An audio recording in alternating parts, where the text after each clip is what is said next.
माध्यमातून आणि आपल्या सर्वांना आणि आपल्या सर्व बांधवांना जे काही आपले प्रेक्षक आहेत त्यांना सगळ्यांना गुढीपाडव्याच्या हार्दिक शुभेच्छा।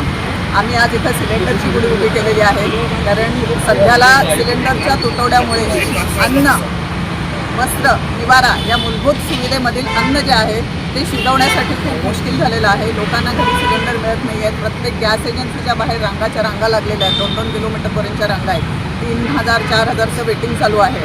आणि हे का उद्भवलं आहे तर आपण आता सरकारला दोष देण्यात पण काही अर्थ नाही आहे। आपण सगळेजण बघतोय की इराण आणि इस्रायल या 2 देशाच्या युद्धामुळे सगळेच देश भरडले जात आहेत। आणि हे देश भरडले जात आहेत का तर ह्याच्यात सगळ्यात महत्त्वाचं म्हणजे गॅस टंचाई होत आहे।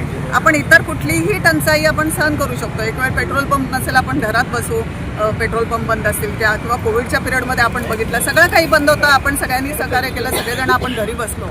परंतु त्यावेळेला सिलेंडर एकमेव आपल्याला कधीही त्याचा तुटवडा भासला नाही। पाहिजे तेव्हा पाहिजे तेवढे सिलेंडर आपल्याला मिळत होते।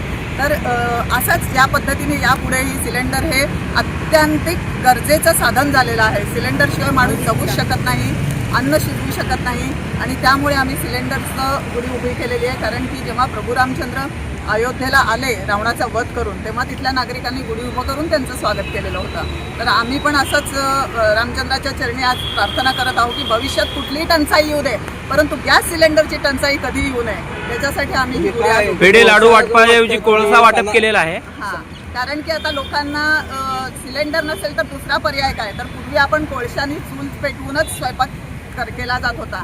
तर आता नागरी पुरवठा मंत्री छगन भुजबळ साहेब यांनी सांगितलं की पेट्रोल पंपावरती आम्ही केरोसिन देईन, कोळसा उपलब्ध केला जाईल। त्यामुळे आज आम्ही एकमेकींना कोळसा देऊन की इथून पुढचे दिवस हे आता कोळशाचेच आहेत, चुलीवर स्वयंपाक करा, हेल्दी राहा, हा संदेश देण्यासाठी आम्ही आज कोळसा वाटप केलेला आहे।